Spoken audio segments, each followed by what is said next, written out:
के पास खाने के पैसे नहीं थे तो शादियों में जो ऊपर सर पे रख के लेके चलते हैं, ये पढ़े लिखे शिक्षित बेरोजगार लोग, कोई यहाँ बीएड है, मैं उनको चेतावनी देना चाहता हूँ कि कुछ भी हो जाए, सरकार चाहे जितनी तानाशाही पे उतारू हो जाए, राष्ट्रीय पिछड़ा वर्ग आयोग की रिपोर्ट लागू हुए बगैर हम यहाँ से कहीं नहीं जाने वाले हैं। चाहे वही उनका काम है, उसी से प्रदेश अध्यक्ष बने, कौन जानता है उनको। कोई प्रधानी का चुनाव जीते हैं क्या? 69,000 शिक्षक भर्ती में न्याय नहीं देंगे, इनकी सरकार चली जाएगी। नमस्कार, अस्सलाम वालेकुम। मेरा नाम है नदीम खान और आप देखना शुरू कर चुके हैं मुद्दा करम है। इस वक्त देख रहे हैं आप, मैं रात में मौजूद हूँ, सर्दी का मौसम है और मेरे पीछे जो आप भीड़ देख रहे हैं, लोग बैठे हैं, आपको पता चल गया होगा, साफ साफ दिख रहा होगा, 69,000 शिक्षक भर्ती हैं। इस वक्त ये ठंड में मौजूद हैं, कड़ाके की ठंड हो रही है इस टाइम लखनऊ के इको गार्डन में और यहाँ पर कोई नहीं है, सिर्फ और सिर्फ 69,000 शिक्षक भर्ती हैं। और सबसे बड़ी बात, अभी कुछ देर पहले ये बाहर थे, सड़कों पर बैठे हुए थे क्योंकि इनके पास अब पैसे नहीं बचे हैं कि ये टेंट लगवा सके। सर्दी में बैठे हुए हैं, मजबूरी में इनको किसी तरीके से यहाँ पर जगह मिल गई है। कुछ लोग आए हैं जो इनकी मदद की हैं ताकि ये यहाँ पर अंदर शिफ्ट हो सके, ताकि इनको सर्दी में बैठना ना पड़े। सोचिए, इतनी कड़ाके की सर्दी है और अहंकारी सरकार किसी भी तरीके से झुकने को तैयार नहीं है। आप इनकी हालत देख सकते हैं।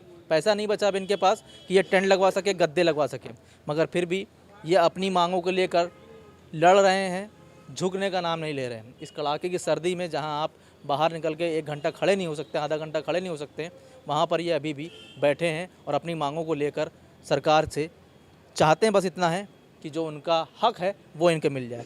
हम चलते हैं, बात करते हैं और जानते हैं। यहाँ पर सुबह दिन भर आप लोग को बाहर बैठना पड़ रहा था 2-3 दिन से। हमको ये पता चला है कि अब आपके पास टेंट के पैसे भी ख़त्म हो चुके हैं। अब नहीं है कि आप अफोर्ड कर सके, टेंट लगवा सकें, क्योंकि उसका तो खर्चा देना ही देना है। तो ऐसे में क्या है, आप कैसे लड़ पाएंगे, क्योंकि अब तो धीरे धीरे साधन भी ख़त्म हो रहे हैं। देखिए, 167 दिन हम लोगों ने बहुत ही शालीनता से, जो शिक्षक की मर्यादा होती है, जो लोकतांत्रिक तरीका है एक आंदोलन को चलाने का, उस तरीके का हमने इस्तेमाल किया है और इस आंदोलन को यहाँ तक हम लोग ले आए हैं। जैसा कि आप देख रहे हैं कि लोग ज़्यादा हैं और ये जो बिस्तर हैं वो कम हैं। एक रज़ाई में हम लोग 4-4, 5-5 लोग सोते हैं कि ठंड से बचे रहें। नहीं बच पाते हैं, 2-3 लोग ऐसे हैं जिनको ठंड लगी है, आज उनको जो है इलाज करा के उनके घर वापस भेजा गया है। तमाम परिस्थितियों से हम लोग लड़ रहे हैं। सरकार के साथ साथ, उसके तानाशाही रवैये के साथ साथ जो प्राकृतिक दुख है उसको भी झेलना पड़ रहा है। हम लोग झेलेंगे, हमारे किसान जीते हैं और हमें पूरी उम्मीद है कि हम नौजवान भी लड़कर अपना हक अधिकार वापस ले लेंगे। और सरकार को समझना चाहिए कि ऐसी हमारी कोई अनैतिक मांग नहीं है जो हम अपनी तरफ से कह रहे हों। राष्ट्रीय पिछड़ा वर्ग आयोग आखिर किस लिए बनाया गया है? पिछड़ों का अधिकार सुरक्षित हो सके, दलितों का अधिकार सुरक्षित हो, इसीलिए तो ये सब आयोग बनाए जाते हैं। और अगर किसी दलित को उसका हक ना मिले, किसी बैकवर्ड को अगर उसका अधिकार ना मिले, तो फिर ऐसे आयोग को बनाने का क्या मतलब है? राष्ट्रीय पिछड़ा वर्ग आयोग की रिपोर्ट को लागू करने में सरकार को कोई हर्ज नहीं होना चाहिए था। जिन दलितों और पिछड़ों के नाम पर सरकार बनाई गई, जिन दलितों और पिछड़ों का वोट लेके स्टूल दिया गया हमारे एक समाज के नेता को, क्या आज हमारी ये स्थिति नहीं है कि वो समाज का नेता हमको पूछ सके कि हम किन परिस्थितियों में रह रहे हैं? हमारे ऐसे साथी हैं जिनके पास खाने तक के पैसे नहीं हैं। मैं आपको बताना चाहता हूँ, आपके कैमरे के सामने बोल रहा हूँ, हमारे साथियों में ये भी स्थिति आ गई कि एक दिन इनके पास खाने के पैसे नहीं थे तो शादियों में जो ऊपर सर पे रख के लेके चलते हैं, ये पढ़े लिखे शिक्षित बेरोजगार लोग, कोई यहाँ बीएड है, कोई पीएचडी है, पीएचडी तक किए हुए लोग बैठे हैं। आज बैकवर्ड की ये स्थिति है उत्तर प्रदेश में कि वो सर पे जो है वो 3 घंटे के लिए वो सर पे लेके टहल रहा है, उसको 300 रुपया मिल रहा है, तब उसका खर्चा चल रहा है। इस स्थिति में ये आंदोलन चल रहा है। ये समाज, ये देश इस बात को याद रखेगा कि उत्तर प्रदेश में एक ऐसी तानाशाही सरकार थी जिसने दलितों और पिछड़ों को बहुत पीछे ले जाकर फेंकने की साजिश रची थी और उसके खिलाफ कुछ क्रांतिकारी नौजवान खड़े हुए थे जिन्होंने लड़ाई लड़ने का जिम्मा उठाया था और वो लड़े थे। और मैं आपको बताना चाहता हूँ कि हम लोगों की शहादत भी हो जाए ना अगर, तब भी हम लोग यहाँ से हटने वाले नहीं हैं। इसमें तमाम ऐसे लोग हैं जिनके घर में कुछ लोग बीमार हैं, कुछ लोगों की बहुत परेशानियाँ हैं, लेकिन सबकी जिद एक ही है कि इस आंदोलन को जीते बगैर घर वापस नहीं जाना है। और मैं पूरी जिम्मेदारी से इन सब की तरफ से आपसे कह रहा हूँ कि योगी सरकार और उत्तर प्रदेश सरकार की जो बेसिक शिक्षा के अधिकारी बैठे हैं, उनको भी आपका ये वीडियो देखना चाहिए और मैं उनको चेतावनी देना चाहता हूँ कि कुछ भी हो जाए, सरकार चाहे जितनी तानाशाही पे उतारू हो जाए, राष्ट्रीय पिछड़ा वर्ग आयोग की रिपोर्ट लागू हुए बगैर हम यहाँ से कहीं नहीं जाने वाले हैं, चाहे ठंड बढ़ जाए, चाहे सरकार का अत्याचार बढ़ जाए। आप लोग की मांगे जायज़ हैं। आपके नेता हैं केशव प्रसाद मौर्य, अब इलेक्शन करीब आ रहे हैं तो उनका एक यू टर्न हो गया है। अब वो रोज़गार पे बात नहीं कर रहे हैं, अब बात कर रहे हैं वो अयोध्या पे, अब बात कर रहे हैं मथुरा की मंदिर और मस्जिद पे। उन्होंने कहा है कि अयोध्या हो गया, अब मथुरा और मस्जिद से। क्या मथुरा और अयोध्या पर बात करने से आपकी प्रॉब्लम का सलूशन हो सकता है 69,000 शिक्षक भर्ती का? क्योंकि अब तो वो नहीं सुन रहे हैं और आप ही की बात करके वो उस सत्ताधारी कुर्सी जो उत्तर प्रदेश के उप मुख्यमंत्री है उस पर वो काबिज हुए थे, अब तो पलटी मार गए। जब मुख्यमंत्री का चेहरा समझकर उनको हम लोग वोट दिए तब हमारे वो नेता थे। अब वो हमारे नेता नहीं हैं, वो हमारे समाज के नहीं हैं, वो अपने आप को फॉरवर्ड समझते हैं। ये लोगों को समझना होगा। और रही बात हमें न्याय और हमारे अन्याय, पहले वो अपने साथ न्याय और अन्याय कर लें। बैकवर्ड कमीशन जाएं वो खुद और ये बताएं कि हमारी हिस्सेदारी अधिक है और हम पूरे चुनाव को लड़े, फिर भी जब हम जीत गए तो हमको मुख्यमंत्री नहीं बनाया गया। हो सकता है उनकी रिपोर्ट आए और योगी जी ना माने। स्थिति वही है कि आज राष्ट्रीय पिछड़ा वर्ग आयोग माननीय मोदी जी ने बनाया है और योगी जी मोदी जी को मानने वाले लोग नहीं हैं। मोदी जी को नहीं मानते, कॉन्स्टिट्यूशन को नहीं मानते। एक संवैधानिक संस्था की रिपोर्ट है, आज उसको इनके अधिकारी जो हैं कोरा कागज बोलते हैं। ये कहाँ तक का न्याय है? क्या पिछड़े दलित सिर्फ वोट हैं? क्या समझते हैं कीड़ा और कूड़ा करकट हैं क्या? हम वही बताने बैठे हैं कि 6 महीना नहीं 6 साल लग जाएगा, लेकिन हम अपने समाज को जगाएंगे। लोग जाग रहे हैं और भी तेज़ी से जागेंगे। तो ऐसे नहीं, ये कोई डीसीएम नहीं, डिप्टी सीएम हमको नहीं बताएगा कि हमको क्या करना है। कोई बाबा मुख्यमंत्री हमको नहीं बताएगा कि हमको अपनी लड़ाई लड़नी है नहीं लड़नी है। हमारे पैर में कांटा गड़ा है तो हम उसे स्वयं निकालेंगे, कोई दूसरा नहीं निकालने आएगा। ये जो आंदोलन चल रहा है खुले आसमान में, ये सड़कों को जाम करेंगे हम लोग। किसानों को कोई भूला नहीं है, किसानों को कौन नहीं कितना बदनाम किया, लेकिन आज वो किसान जीते। क्या ये भाजपा के लोग बताएंगे कि जो किसान का गोरा कानून था आज काला कैसे हो गया? मोदी जी थूक के चाट लिए, क्या उनके कार्यकर्ता और उनके जो आरएसएस के गुंडे हैं वो लोग चाट लेंगे क्या थूक के? क्यों नहीं कर ले रहे हैं? आंदोलन को बदनाम करना, पिछड़े दलितों को अपना कीड़ा मकोड़ा समझना छोड़े भारतीय जनता पार्टी। समय बदल रहा है, लोग बदल रहे हैं। 69,000 शिक्षक भर्ती में न्याय नहीं देंगे, इनकी सरकार चली जाएगी। आज वो इनकी हैसियत नहीं है कि पढ़े लिखों को कुचल दें। ये अनपढ़ों को कुचलें और लोगों को बताएं। आज पिछड़ा दलित समाज पढ़ रहा है और आगे बढ़ रहा है और अपने अधिकार के लिए ये देखिए 167 दिन हो गया यहाँ अड़ा है। आज देश में, उत्तर प्रदेश में इस आंदोलन की चर्चा है, वो यहाँ हमारे बैठे तपस्वी भाइयों और इन सब संघर्ष के साथियों की वजह से है। किसी डीसीएम जो आप बोल रहे हैं कि केशव प्रसाद मौर्य नेता हैं, किसके नेता हैं? वो कैसे नेता हमारे हो सकते हैं?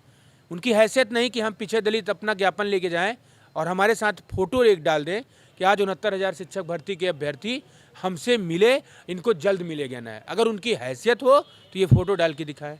और अगर कोई आपको पिछड़ा नेता बताते हो तो वो भी बताए, उनके बारे में भी बता दें। स्वतंत्र देव को आप जानते होंगे, उनकी भी इतनी हैसियत नहीं है। सिर्फ मोदी जी, योगी जी का पैर छुएं, तलवा चाटें, आरएसएस वालों का चड्ढा साफ करें, वही उनका काम है। उसी से प्रदेश अध्यक्ष बने। कौन जानता है उनको? कभी प्रधानी का चुनाव जीते हैं क्या? हमारे घर के बगल के हैं, कोई नहीं जानता उनको। इवन मैं भी नहीं जानता था। बस ये लोग आरएसएस की चाटुकारिता करके समाज को जाति में बांट के और अपना उसी उच्च जाति का बन के मलाई चाट रहे हैं। आज उनको नहीं, आज वो पिछड़े दलित नहीं है। पिछड़े दलित की क्यों चिंता है? हम लोग गए उनके यहाँ तो ये बोलते हैं कि अरे यार अमरेंद्र बताओ, तुम लोग आंदोलन कर रहे हो, आज समाज तालिबान और वो देश तालिबान और वहाँ चला जा रहा है, तुम उसको बचाओगे? ये तो फिर पढ़ो लिखो, तुम लोग फिर नौकरी पा जाओगे। बताइए, पिछड़े दलित इनको ये पिछड़े दलितों के नाम पे आज प्रदेश अध्यक्ष बन गए हैं, कुर्मी के नाम पे। मैं तो पटेल हूँ, मैं गया था इनके घर, मुझको समझा रहे हैं कि यार ठीक है, समझो, तुम लोग आते जाते रहो, अपनी बात रखते रहो, आंदोलन ख़त्म कर दो। तो ये इनकी रवैया है। अच्छा, एक चीज़ और सुनने में आई थी कि आप स्वतंत्र देव की बात कर रहे हैं, उन्होंने ये भी कहा था कि अगर आपके साथ न्याय कर देंगे तो जो ऊपर वाले हैं, दूसरी चीज़ है, वो नाराज़ हो जाएंगे। वो हम बताएं उन्हें स्पष्ट। हमें डरने के थोड़ी नहीं डर है कि हमारा सतीश द्विवेदी जो आरक्षण की चोरी किया वो हमारा बिगाड़ पाएगा कि स्वतंत्र देव बिगाड़ पाएंगे? हमारे बाप ने जन्म दिया है और ये सिखाया है कि अगर गलत नहीं हो तो उस पर अड़ना सीखो। किसी की हैसियत नहीं आपको उखाड़ के फेंक जाएगा। स्वतंत्र देव ने स्पष्ट रूप से कहा कि शिक्षा मंत्री ब्राह्मण है और ब्राह्मण इस समय भारतीय जनता पार्टी से नाराज हैं। अरे यार, अगर हम इस पर न्याय देंगे, मैं जानता हूँ साला चोर है। ये स्वतंत्र देव ने बोला शिक्षा मंत्री के लिए, सतीश द्विवेदी। ये स्पष्ट रूप से बोला कि साला चोर है, लेकिन अब क्या करें, पार्टी चलानी है, अपना विधायक बनाना है, ब्राह्मण हमसे नाराज हो जाएगा, तो उनसे 5% 10% ब्राह्मण नाराज होने से उनकी सरकार गिर जाएगी, 85% पिछड़े दलित नाराज होने से उनकी सरकार, क्योंकि जानते हैं कि अब वो पिछड़े दलित नहीं हैं, अब वो लोग फॉरवर्ड हो गए हैं, बड़ी बड़ी गाड़ियों में चलते हैं, बड़े बड़े मतलब महलों में रहते हैं, सुख सुविधाएं लेते हैं, तो वो भूल गए कि वही स्लीपर पहन के हर आंदोलन में जा के हम तुम्हारे साथ हैं। केशव प्रसाद मौर्य यहीं 2018 में हमारा आंदोलन चल रहा था, आके वहीं बैठ के खीस दिखा रहे थे लोगों को। तो ऐसे नहीं काम चलेगा, लोगों को गुमराह करना बंद करें। मंदिर, मस्जिद, धर्म ये लोगों को कमज़ोर बना सकता है। संविधान जो बाबा साहब ने दिया ये लोगों को लड़ना सिखाता है, लोगों को बोलना सिखाता है, लोगों के साथ लोग अपने हक अधिकार के लिए जगाना सिखाता है। ये लोग वो लोग हैं जो सिर्फ और सिर्फ मंदिर के नाम पे, मस्जिद के नाम पे बताएंगे कि नहीं नहीं नहीं तुम्हारा तो ये फलाने मुस्लिम हैं, तुम्हारा अहित कर दे जा रहे हैं। तो कोई मुस्लिम और कोई हिंदू, इससे देश चलेगा? बताते हैं मोदी जी ने ये काम कर दिया। अरे इनका कोई नेता बताए, कोई विधायक हमने काम कर दिया, योगी जी ने नेतृत्व में ये काम हो गया, ये बताएं कि हम कोई काम कर दिए हैं? अपना नहीं बता पाएंगे। तो इनका कोई धरातल पे कोई इतिहास भी नहीं है, धरातल पे इनका कोई कार्य नहीं है। ये लोग फिर से कोई मठ में जाएगा, कोई जो चिन्मयानंद बाबा जैसे इनके मंत्री विधायक थे सब जैसे जेल वेल में जाएंगे, वही इनकी आरएसएस क्या है, महिलाओं का कभी सम्मान नहीं करती। महिलाओं को ये लोग कूड़ा और एक मतलब एक तरीके से हथियार लेना, ये सारी चीज़ें समझते हैं। इनका पहले से एजेंडा साफ है कि संविधान को किसी तरीके से ख़त्म करो। मनुस्मृति का जो इनका संविधान है कि बता दें नहीं ये भगवान थे तुम्हारे, इन्हीं को पूजो। भगवान नहीं कोरोना में किसी को बचा लिए। आज 69,000 शिक्षक भर्ती के अभ्यर्थी हम लोग यहाँ 167 दिन से बैठे हैं, कोई भगवान नहीं आके बचा ले रहा है, हमको भगवान बचा रहा है। अरे हमारे माँ बाप पैसा दे रहे हैं, हमारे माँ बाप यहाँ हम लोगों को भेजे हैं, तो हम लोग संविधान बचा रहे हैं, अपना आरक्षण बचा रहे हैं। कोई भगवान नहीं बचा रहा है। रोज़ हम कहिए, रोज़ चिल्लाएं, कोई भगवान बचा लेगा? ये भाजपा की सीधी सीधी धर्म की राजनीति ये लोग बंद करें। धर्म का धंधा बहुत दिन नहीं, 2 साल 5 साल 10 साल, ये बहुत समय नहीं चल पाएगा। पिछड़े दलितों को न्याय देना पड़ेगा। अगर इनको लगता है कि अगर न्याय इनको देने से हमारा लाभ है तो न्याय दे दें, हमें कोई डर नहीं है, ना दें, हम बताएंगे इनको। केशव प्रसाद मौर्य किसी रैली में जाएं, मैं कह रहा हूं कि जो लोग इस वीडियो को देखिएगा केशव तक पहुंचाइएगा।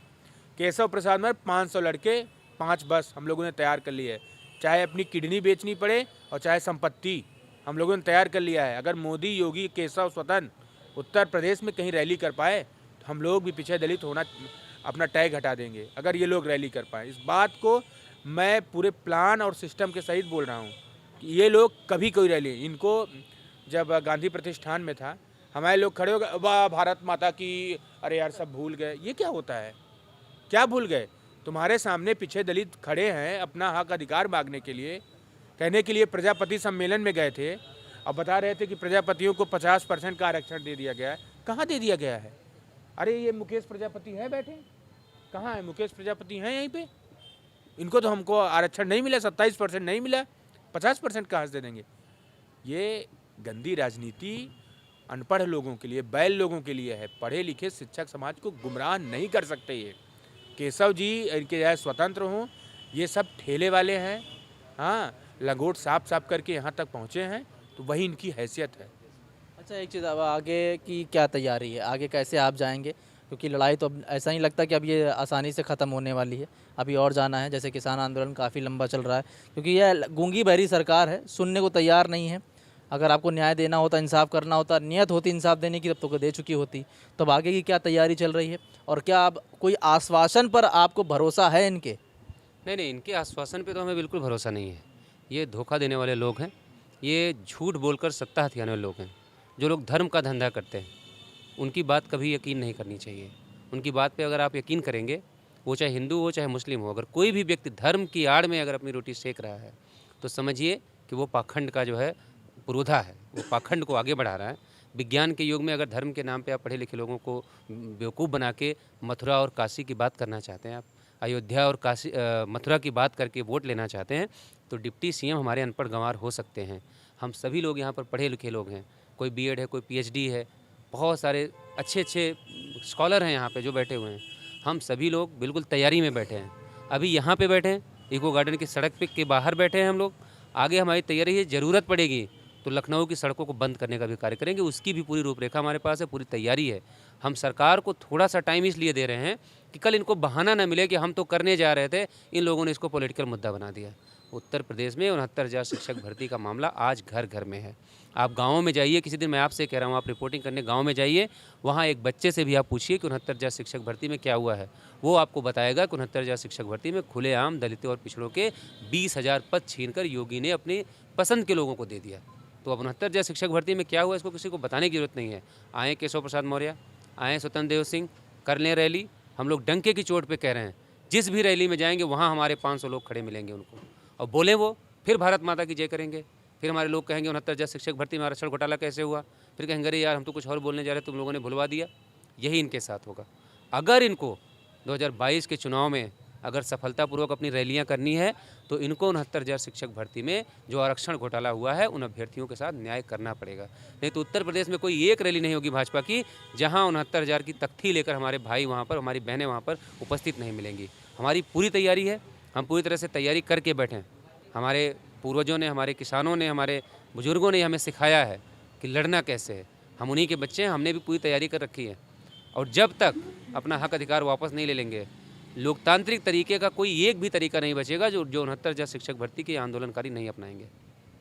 आज इनको 167 दिन हो चुके हैं और सरकार अब सुनने को तैयार नहीं है, और अब तो लगता भी नहीं है कुछ दिन बाद आचार संहिता लग जाएगी, उनका काम ख़त्म हो जाएगा, वो अपना मस्त मौला रहेंगे। लेकिन अब ये सोचिए कि सर्दियाँ आ गई हैं और हमें अभी पता चला कि आपने शायद ये इंतज़ाम करवाया है इनका, वरना इनके पास तो ना बैठने के लिए जगह थी इस ठंड में, ना लेटने के लिए जगह थी। और अब कैसे आप आगे देखते हैं, क्या आप इनके कैसे सपोर्ट करेंगे, आगे कैसे सरकार को हिलाएंगे? देखिए, ये भारतीय जनता पार्टी वाले जो हैं ये सारे झूठ बोलने वाले लोग हैं, जिन्होंने देश की आज़ादी में जिनका कोई योगदान नहीं रहा, आज वो देशभक्ति का नारा लगा रहे हैं। अगर इस दुनिया में कोई झूठी पार्टी है तो उसका नाम है भारतीय जनता पार्टी। शिक्षक भर्ती के साथ साथ उत्तर प्रदेश का पूरे देश में जो भ्रष्टाचार का आलम है, आप उत्तर प्रदेश से ही शुरू करिए। हम लोग उत्तर प्रदेश के रहने वाले लोग हैं। उत्तर प्रदेश में 1700 से ज़्यादा थाने हैं, और थाने का अगर सर्वे कराया जाए, अगर इस प्रदेश की जनता को पता लग जाए कि पूरे 1700 थाने में इन लोगों ने क्या किया है, कहाँ कहाँ दरोगा किस किस जाति के लोगों को लगाया है, तो जिस गांव में जाएंगे ये लोग ना, वहाँ जूते पड़ेंगे इनके ऊपर। आप समझ लीजिए कि भारतीय जनता पार्टी के जितने नेता हैं, थाने से तहबाजारी लिया जा रहा है। 5 लाख, 10 लाख, 20 लाख रुपए में थाना बिक रहा है। अच्छा, मतलब आप ये कह रहे हैं जो भी वहाँ पर आ रहा है इंस्पेक्टर या SHO, वो घूस देकर आ रहा है। थाने के माध्यम से पूरी वसूली हो रही है। कोरोना में जब देश के जो नागरिक हैं सब परेशान थे, लोगों की मृत्यु हो रही थी, उस टाइम में भारतीय जनता पार्टी ने 900 से ज़्यादा कार्यालय बनाया है। अगर हम लोगों की सरकार, अभी 2022 में हम लोग भागीदारी संकल्प मोर्चा की सरकार बनाने जा रहे हैं। अब पूरा चिट्ठा इन लोगों का जांच करवाएंगे, और जितना इन लोगों ने भ्रष्टाचार किया है एक एक को पकड़ के जेल भेजा जाएगा। 69,000 शिक्षक भर्ती आप लोगों ने देखा, खुलेआम लूट हुई है। महंगाई का जो आलम है, आलू, टमाटर, जितनी भी खाद्य सामग्रियां हैं, गैस का सिलेंडर, डीजल, पेट्रोल, आप बताइए, जब इसके पहले पूर्ववर्ती जिसकी सरकार थी, तो ये लोग आलू और टमाटर का माला पहन के गैस सिलेंडर लेकर, ये नाचने वाली स्मृति ईरानी, ये लोग मुख्यालय पे बैठ रहे थे, नारे लगा रहे थे, महंगाई डैन खाए जाते हैं। आज क्या हो रहा है? आज जिसका लोगों ने कल्पना नहीं किया था, डीजल और पेट्रोल आसमान छू लिया। जो गैस का सिलेंडर 350 रुपये में था, 1000 पहुंच गया। यूरिया की 50 बोरी की जो यूरिया थी उसको 45 किलो कर दिया। 50 किलो की यूरिया 45 किलो कर दिया, रेट बढ़ा दिया। किसानों का जो हालत है आप लोगों ने देखा, 700 से ज़्यादा किसानों को मार दिया। अगर ये लोग सही थे तो किसान बिल वापस क्यों लिया? तो बता रहे हैं कि बहुत ऐतिहासिक फैसला था। अगर पहले ऐतिहासिक फैसला था नहीं, अब इन लोगों की वो हालत होने जा रही है ना, ये जितनी पिछड़ी जाति के नेता बैठे हैं ना, 3 महीना रुक जाइए, घरवा में घुस के दौड़ा के मारेंगे हम लोग। जो लूटा है ना, पब्लिक मार मार के निकालेगी। और देखिएगा 3 महीने बाद जो हालत होने जा रही है इन लोगों की, कि इन लोगों को ज़मीन कम ये लोग भागेंगे लेकिन ज़मीन कम पड़ जाएगी। अभी हम लोग भागीदारी संकल्प मोर्चा और समाजवादी पार्टी के साथ जो गठबंधन हुआ है उसका आप लोगों ने देखा। आज आदरणीय श्री ओम प्रकाश राजभर जी ने बुंदेलखंड में ललकारा है, तमाम चैनल पे चल रहा है, और कल हम लोग सुल्तानपुर में ललकारने जा रहे हैं। इतना कार्यक्रम हम लोग लगवा दिए हैं लोगों को जागरूक करने के लिए कि ये पिछड़ी जाति के नेता जो घूम रहे हैं ना, अब जहाँ जाएंगे तो पब्लिक जो है जूते से बात करेगी। ये सारे नंबर 1 के चोर हैं, वो केशव प्रसाद मौर्य जी हों चाहे स्वतंत्र देव जी हों, जितने भी पिछड़ी जाति के नेता बैठे हैं सारे दलाली कर रहे हैं भारतीय जनता पार्टी की। इनकी औकात नहीं है बोलने के लिए, भागीदारी के सवाल को लेकर इनकी औकात नहीं है बोलने के लिए। तो ये चीज़ें हैं सबसे बड़ी। क्या करेंगे इतना अहंकार रख के, कहाँ ले जाएंगे? आप सत्ता में बैठे थे न्याय करने के लिए, और आपने सत्ता पर काबिज होकर सिर्फ अन्याय किया है। चाहे वो किसानों के साथ हो, चाहे वो 69 शिक्षक भर्ती के साथ हो, चाहे यूपी टेट में ले लीजिए। साहब ने कहा था कि हम पारदर्शी परीक्षा कराते हैं, तो हम आपको बता दें कि उनके कार्यकाल में 16 ऐसे पर्चे हैं, ऐसे पेपर हैं जो लीक हो गए हैं। इतना तो उत्तर प्रदेश ने पाइप लीक नहीं किया है जितना पर्चे लीक कर गए हैं। तो फिलहाल ये मुद्दे हैं। हम 69,000 शिक्षक भर्ती के साथ कल भी थे, आज भी हम यहाँ बैठे हैं और बार बार आएंगे। जब तक आएंगे जब तक इनकी समस्या का समाधान नहीं होता, और इस गूंगी भरी सरकार को सुनना पड़ेगी और हम इनकी आवाज़ बुलंद करते रहेंगे। अभी के लिए दीजिए मुझे इजाज़त। नमस्कार, खुदा हाफिज़, जय हिंद।